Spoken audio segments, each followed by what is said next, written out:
This is Antic, the Atari 8-bit podcast.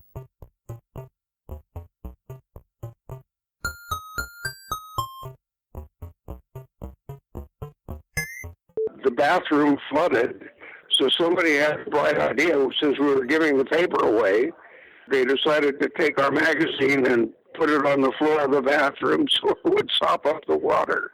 I had to go up and sit at the big table. I had to keep my back to the wall so that nobody would see that my pants were split open.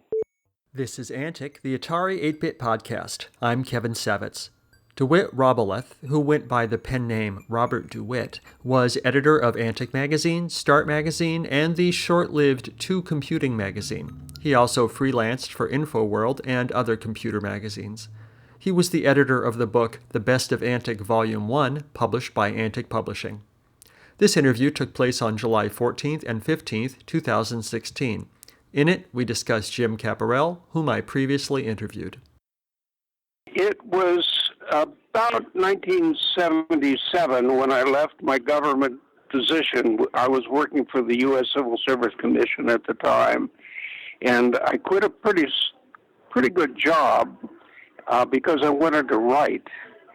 And after writing a few freelance articles, I discovered that I really needed to learn about computers. So I enrolled in the Control Data Institute.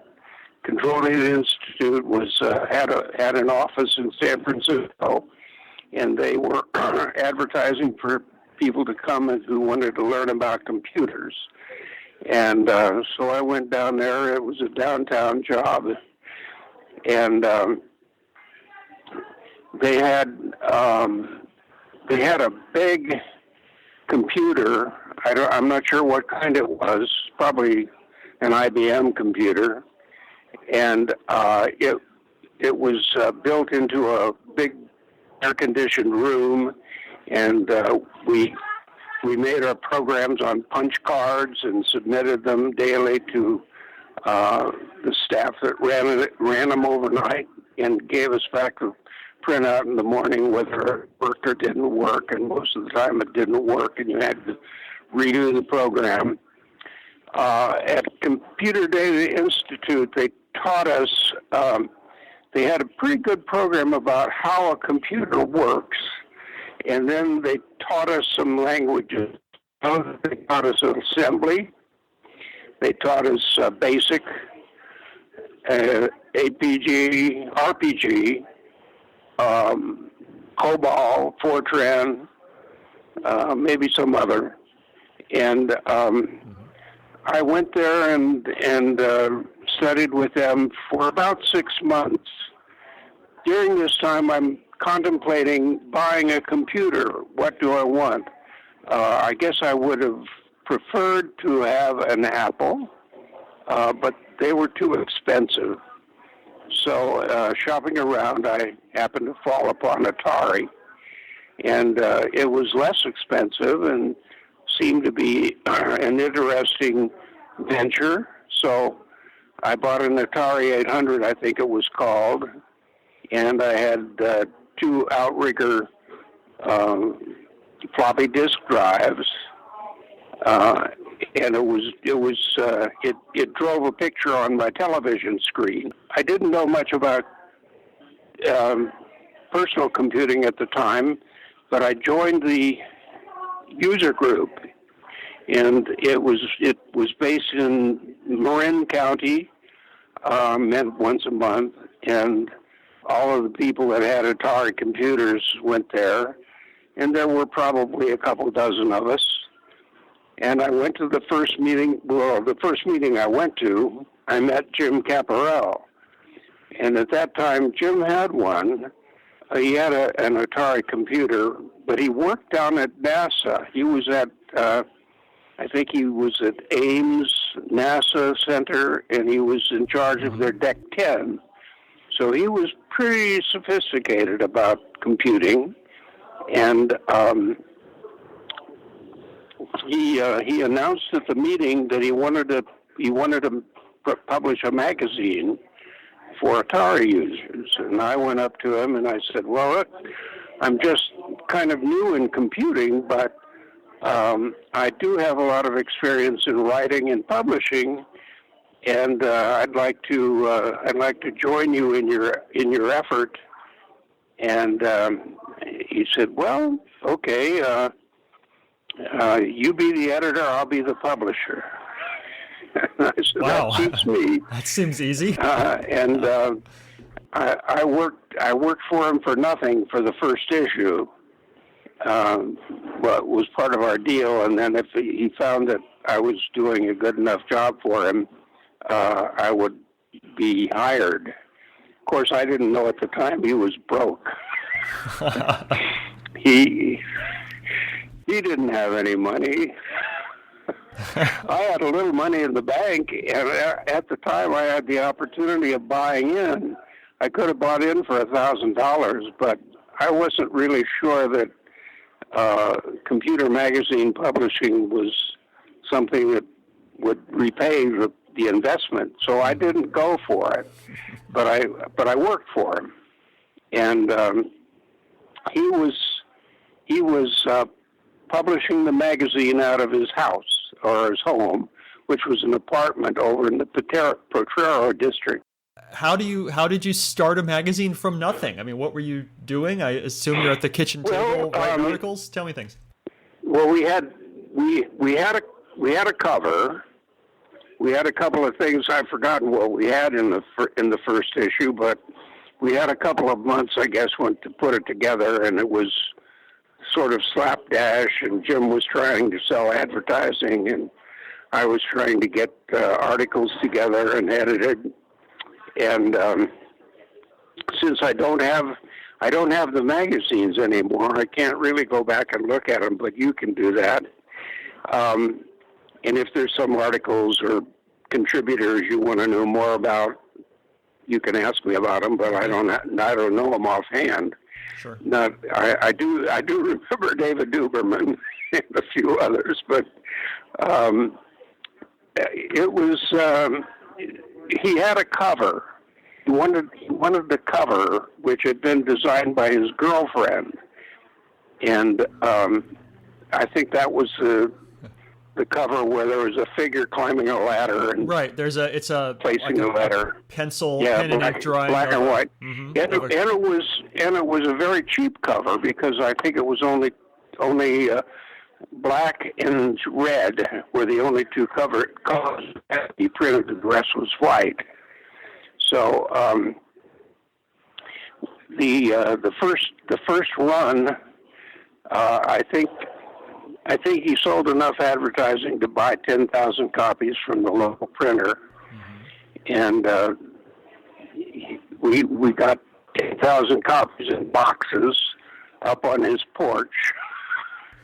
We had to climb about 15 stairs to get him on his porch, and then we put him inside and started our process of distributing the papers.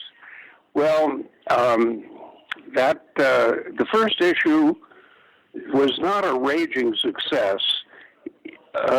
We got our magazines on a day, 1 or 2 days before the local San Francisco computer show, which since the advent of Apple had really begun to be something that you wanted to attend if you were interested in computing. There was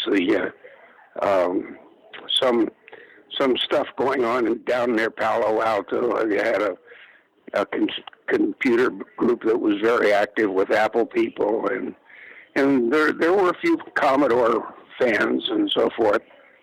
But we had a pretty good contingent at the first San Francisco show, and we thought that, well, if they have 10,000 at the show, probably 3,000 might be interested in Atari, so we'll take 3,000 magazines over to the computer show, and we loaded them all in Jim's, he had a Subaru hatchback, and, magazines are pretty damn heavy, but we got 3,000 of them in there and took them down to Civic Center and schlepped them into the hall. And then we had to farm them out to advertisers that we thought these people have advertised with us, so they're going to want to get it distributed, and we'll charge $250. I think that was the price for the first issue, and we'll probably sell 1,000. Well, the fair went on for 3 days, and we ended up selling 150. It was kind of discouraging. So, but we took all of the ones we didn't sell and put them back in the Subaru and took them back to to his apartment and schlepped them up the stairs. That was really physical labor, I'll tell you. Carrying magazines up and down stairs and for distances is not something you want to do. But we did it because we had to. Right. And so we had all these magazines in his apartment, and he didn't have much furniture in there anyway. He kind of made the kitchen to be his office, and that's where all the business and deals were made. And there was a guy who worked with us, Les Torok. I don't know if you come across Les, but Les and Jim were drinking buddies. So anyway, Les Torok became our distribution manager. And what we did with those extra magazines, we built a thing called the Wall of Torok. And it was his job to sell the magazines off the wall.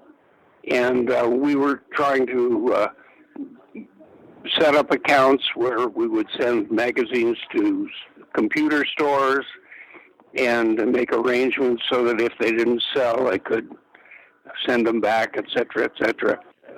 Les's job was to package the number of magazines that a particular vendor wanted to take and wrap them and send them. And what he would do was pile them up near the door, and then we'd take them down the stairs and off to the what's the name of that company that does that sort of thing? UPS or something? UPS, yeah. We took them to UPS, and after we'd done that for a couple of weeks, the guy at UPS said, we'll come and pick these up. You don't have to bring them. And that was a big relief. And more than a relief, because they had a really good-looking girl who was a delivery person on our route, and so she would come every day and pick up our packages and take them down to their truck. And we always were appreciative of her beauty when she came. Here's one fact that might be interesting to you. Of all the magazines that we sent out to be sold by computer stores or other retail outlets, we never got one magazine back. Wow. They all sold. Because even if they weren't all sold by the end of the month, the store owner knew that if he just held onto it for a while, there were people who would want to buy it for as a back issue, or maybe even pay double to get it. So we never got a return, and as a result, we didn't know how well we were doing. The first year, I think, after we ended the first year of publication, we figured that we had probably made a couple $100,000. that almost knocked us out, because we never expected to have that much income from the project. We were getting advertising dollars. We were getting subscriber money. We were getting retail money from the stores, and it was Fat City for a while. And Jim is still, we're still working out of Jim's apartment. And in his kitchen, which was the office, he had a couple of captain's chairs, that fold up, and you got a canvas seat, the canvas back. And most of the canvas seats had holes in them. And one day a Cadillac pulls up in front, and a guy got out, maybe two guys, and came up to the apartment to talk to Jim about the magazine. And they stayed in there for a couple of hours. And when they came out, Jim said, he just offered me $1 million for the title. Wow. And I said he wanted to publish a magazine, and he would pay Jim $1 million to have the right to do it. And we went to lunch and talked it over and this and that. And the thing is, finally Jim said, if it's worth $1 million to him now, it must be worth more than that, or he wouldn't make the offer. So I'm going to hold on to it. And he did not sell it. The guy's name was Pat McGovern. I don't know if you come across his name, but he was a big computer publisher in the time. He was IDG, right? I don't know exactly what he owned or where he was from, but I think so. He didn't buy the magazine, and we never ever got a better offer for the rest of the life of the magazine, which eventually ended up in debt. Oh well.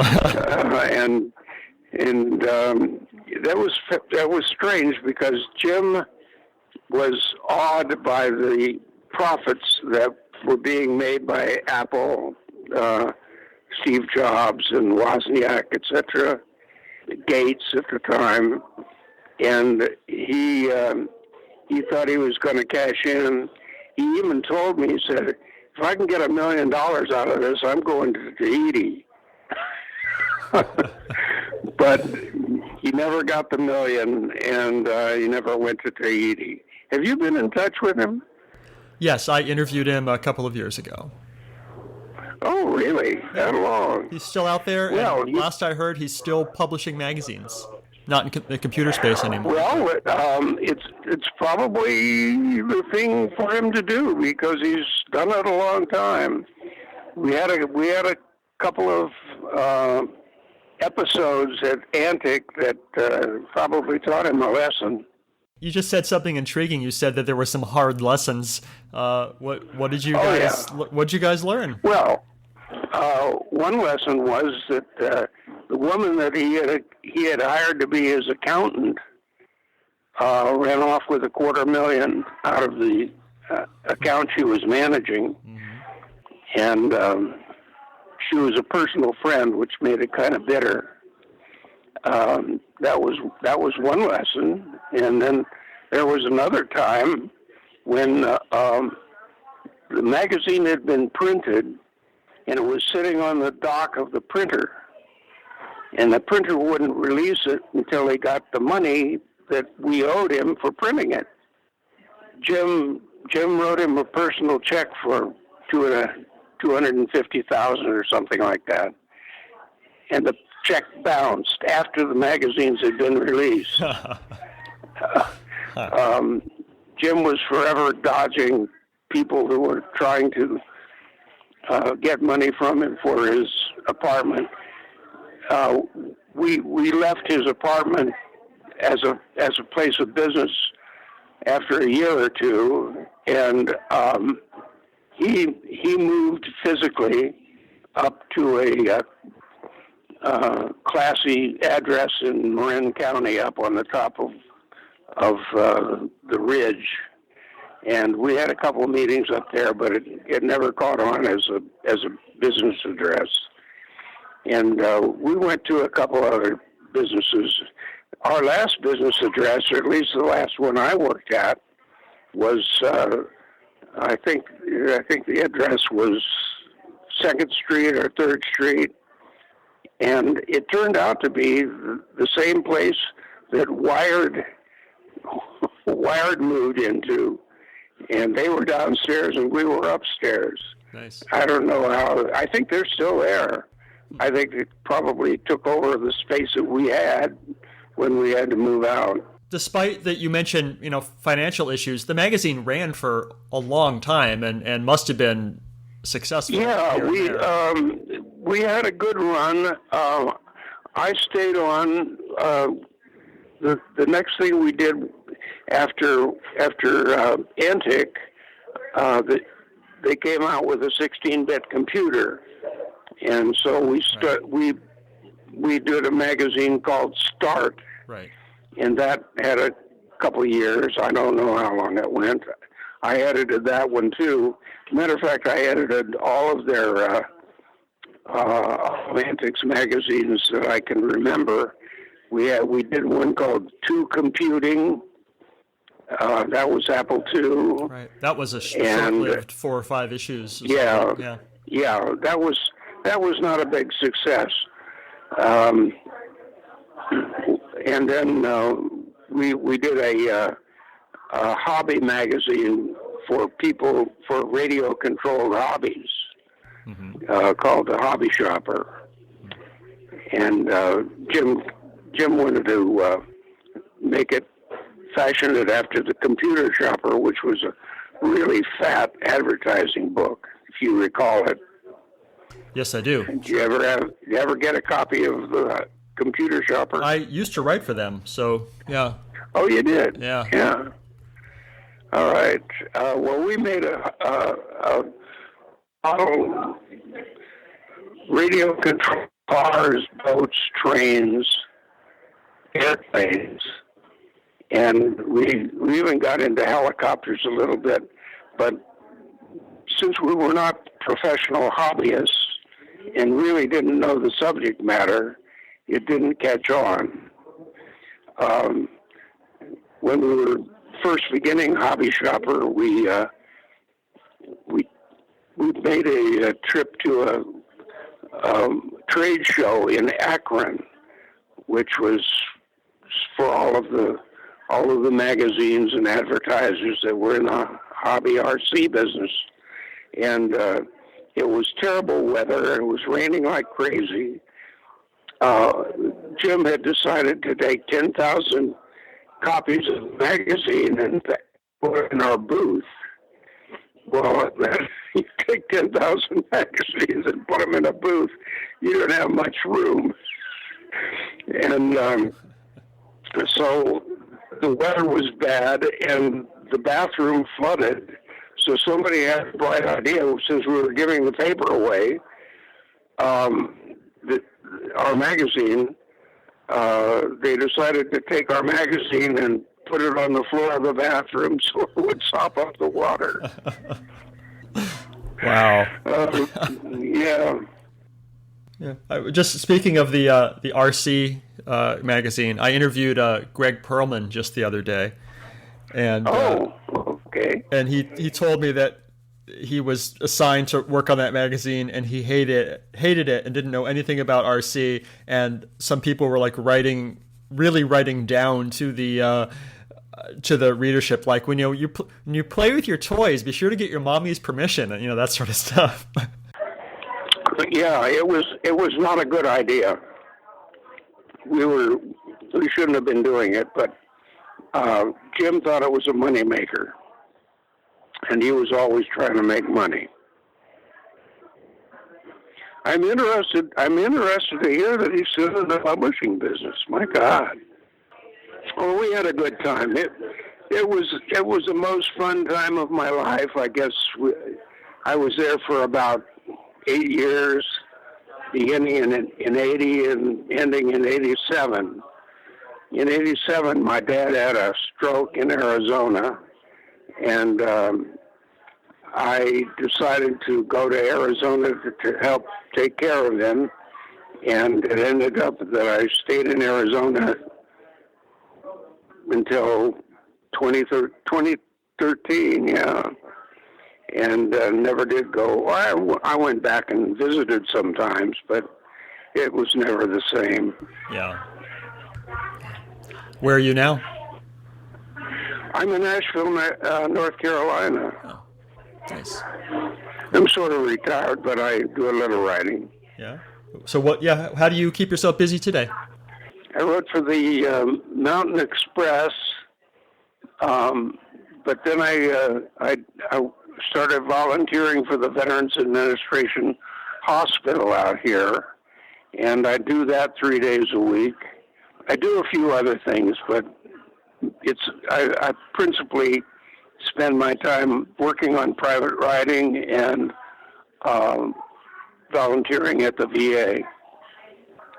Nice.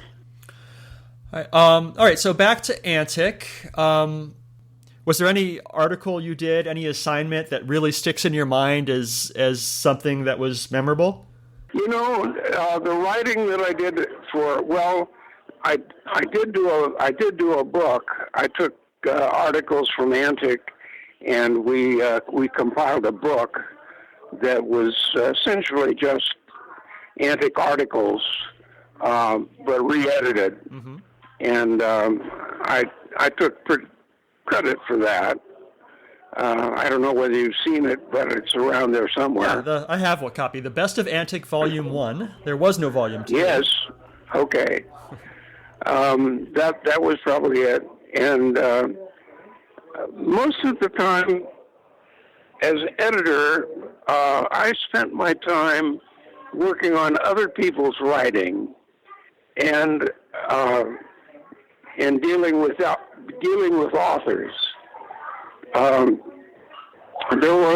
There were a lot of authors that were technically superior, really knew their stuff, but when they wrote, they sort of were writing for their peers. They were kind of over the heads of the readership that we had, and I would try to make it a little more cogent, and they would complain because they knew where the semicolon should be. That was one issue I had with authors. There were others. It occurred to me that I did not tell you about the covers for the magazine. We began to use an artist by the name, I think his name was Tim Boxell. Have you known about him in the past, or no, I don't know that name. Notice his name on the front of the issues, probably in the first year? He had a very distinctive style. I think it was probably more attractive to younger people than it was to adults, but we had the idea that we would incorporate the Atari symbol somehow in the cover art. Mm-hmm. And we did that on purpose for a number of issues. I'm not sure how many, but those were mostly Tim Boxell covers. I know there's one Christmas one where the antlers are involved with the Atari sign. Oh, I see. Was it like the Atari symbol hidden on there, like the Playboy bunny ears? Yeah, it's sort of hidden.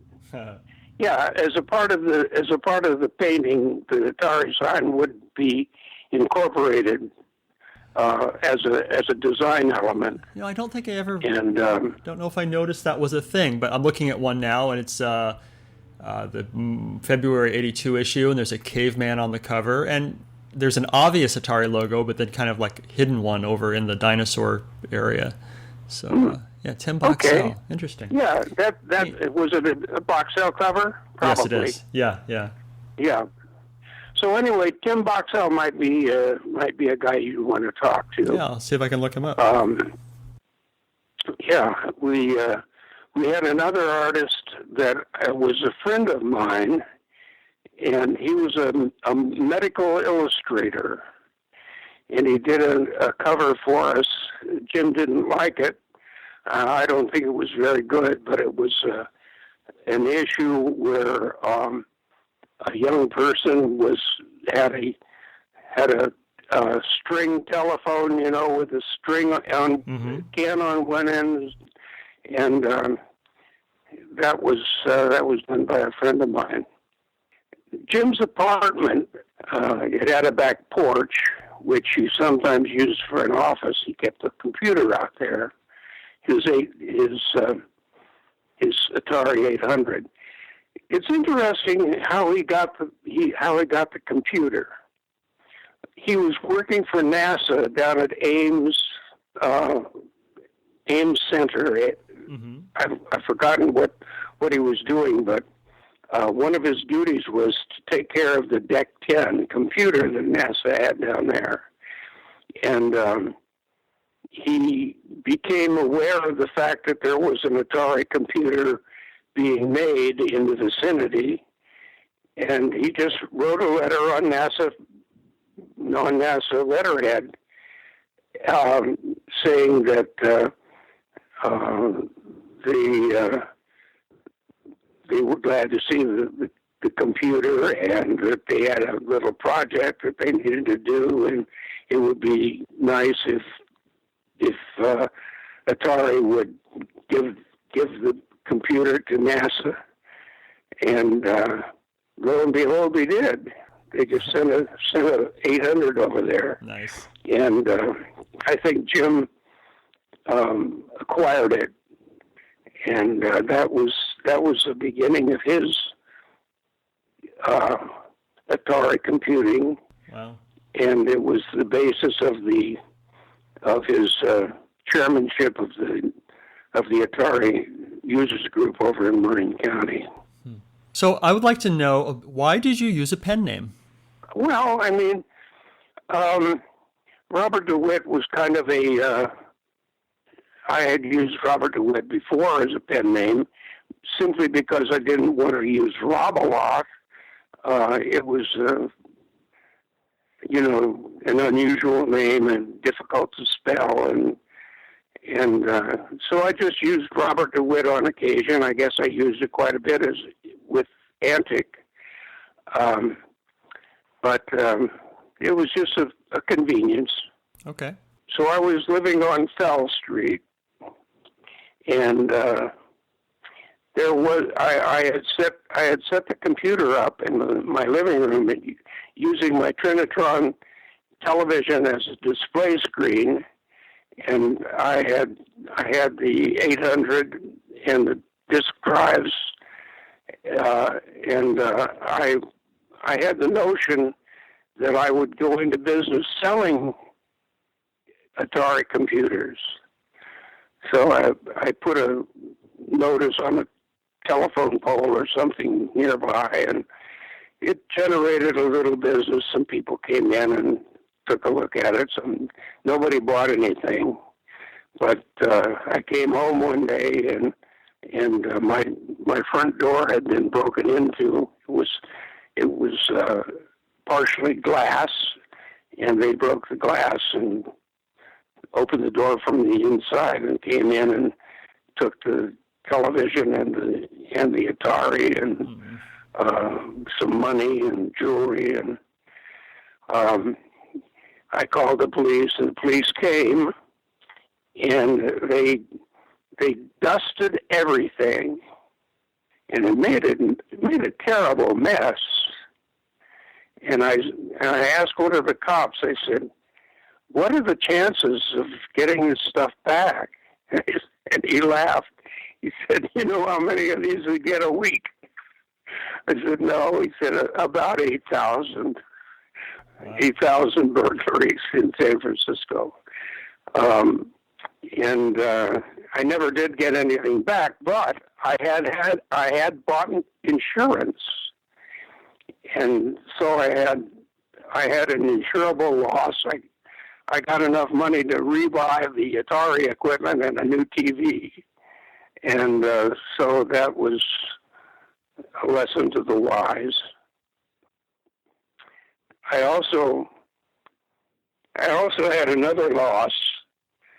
I was working down at Jim's house.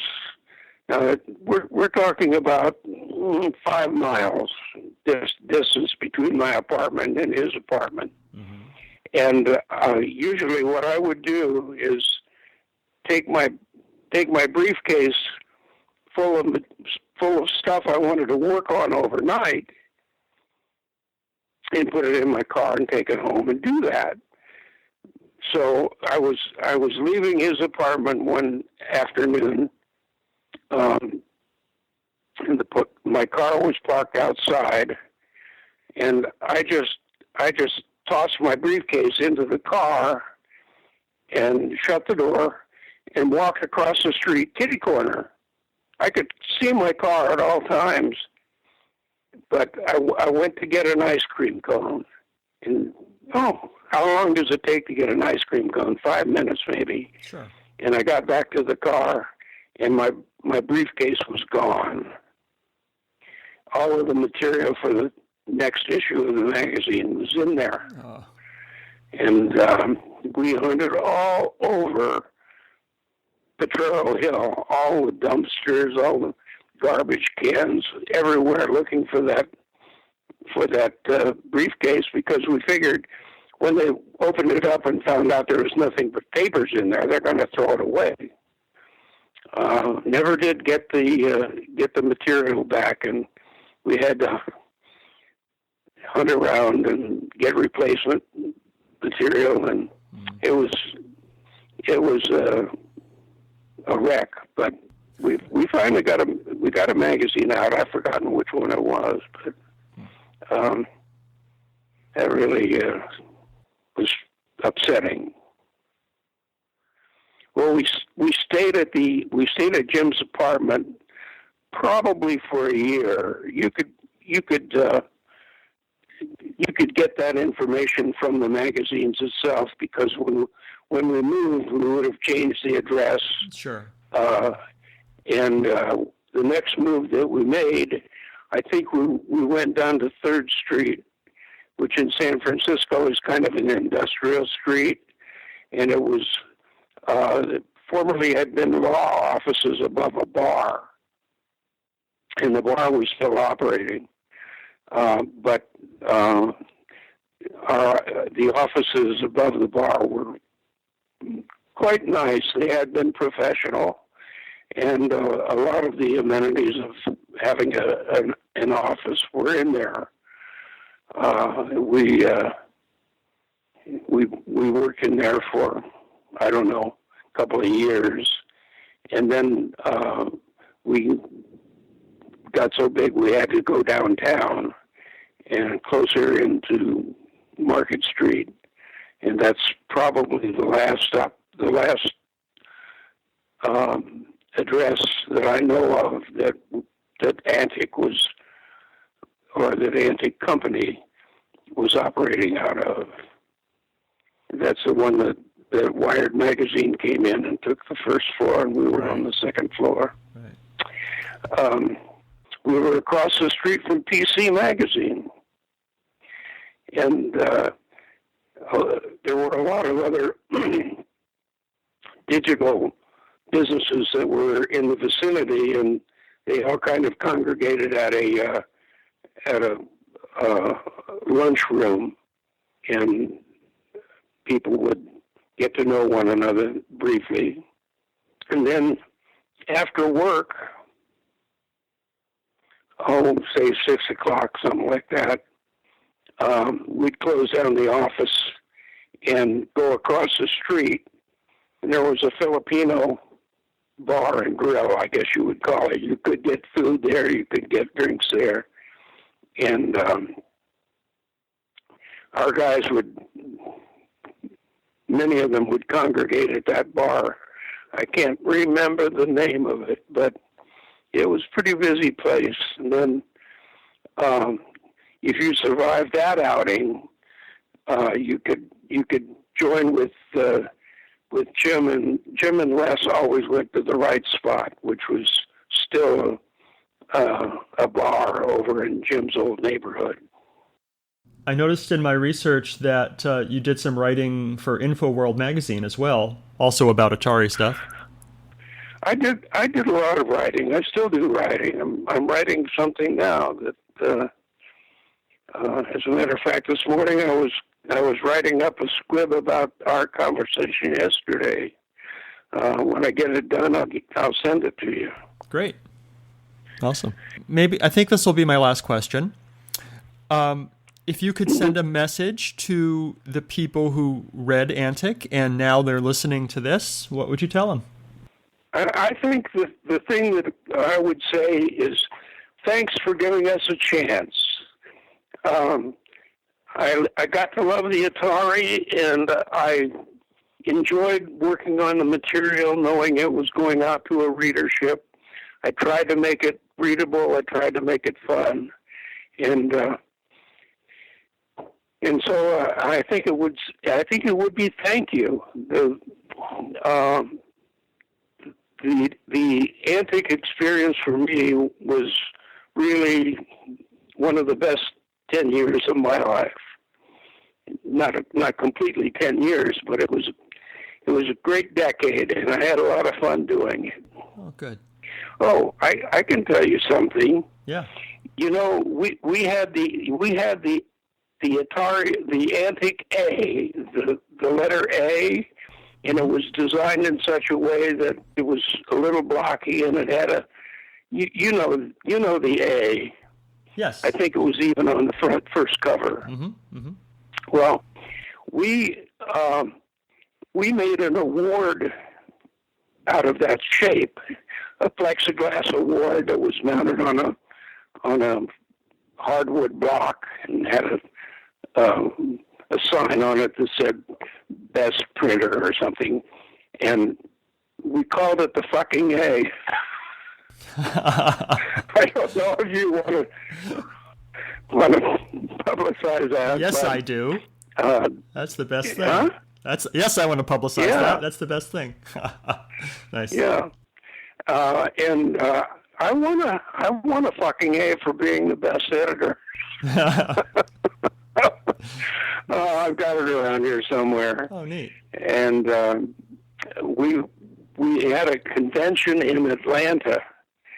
For some reason, there was a big gathering of computer companies that were having a convention in Atlanta. And so we went and took half a dozen of our senior staff. And the purpose of the convention was to present these awards to the company chairman or whoever it was that would accept it. And so I only had one suit. And when I went to Atlanta, I packed the suit. I didn't even put it on. It was too tight. And when I got dressed for the presentation that night, I put the suit on, and as soon as I bent over, I split the pants in the back. And I had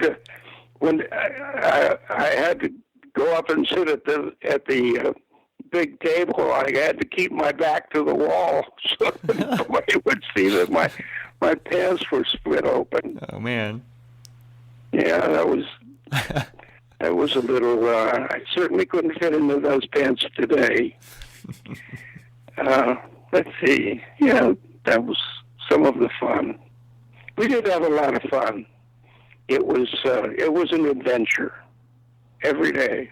I'm surely glad that you called to ask me to be an interviewee. And if I remember anything else that's really interesting, I'll give you a call. Great. I appreciate that. Thank you so much.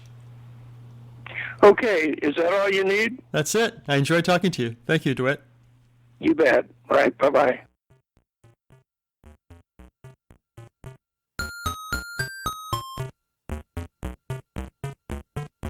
If you enjoy these interviews and would like to contribute something, I encourage you instead to donate to one of our favorite organizations, the Internet Archive, at archive.org.